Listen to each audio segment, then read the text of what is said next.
Hi, if you found me through my English paper piecing series where I shared how you need a new hobby and recommended mine, I am working on videos that I'm going to be editing tonight and uploading that explain how to actually do the sewing process. But the biggest question I keep seeing people ask is, how do you remove the paper? So I thought I would just take one that I have. I made this one years ago. I was just I think I was actually making Christmas stockings, and it's still just been sitting in my box. I've never used it. In fact, the needle is literally still on it. So I'm going to show right now, how do you remove the papers? So one thing that people are getting confused about that I'm going to clarify is that when you are sewing two pieces together, you're not actually sewing through the paper. There's a little pocket essentially between the paper and the actual fabric.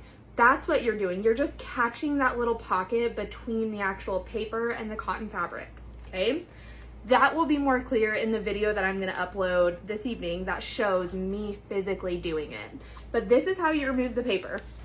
I have long fingernails. I've always had long, strong fingernails. But if you don't, I've seen a lot of people use crochet hooks. All you do is you take your finger, stick it up. I just grab, it'd be better if I put it on camera, huh? And pull it out.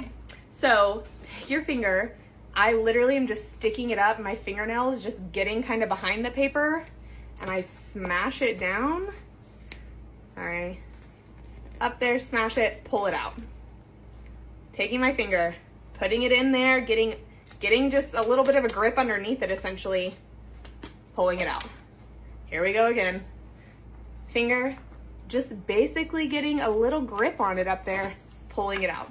That is how you remove the paper as you go. Now these pieces do not have paper in them, so I couldn't attach them to something else, but I don't need to because they're surrounded by pieces that have paper in them.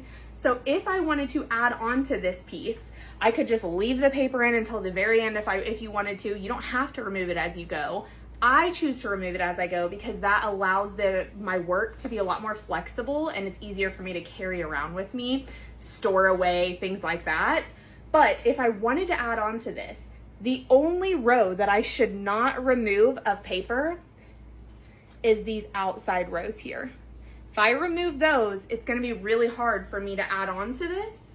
But all of these ones that already have a buddy next to them, I can just literally take it out. This one's already popping out on its own. Boop. Now I want to show you too. This is one that's on the outside edge, and you can see the corner has come out on its own. It's not going to come off fully because this is glued down. Remember, we put a dot of glue on it. So it's not going to come out fully. So when this happens and it's on the outer edge, which will happen, especially if you're carrying your project around with you all over the place, it is so simple. You can literally just fold it and stick it back into that little cubby. And there you go.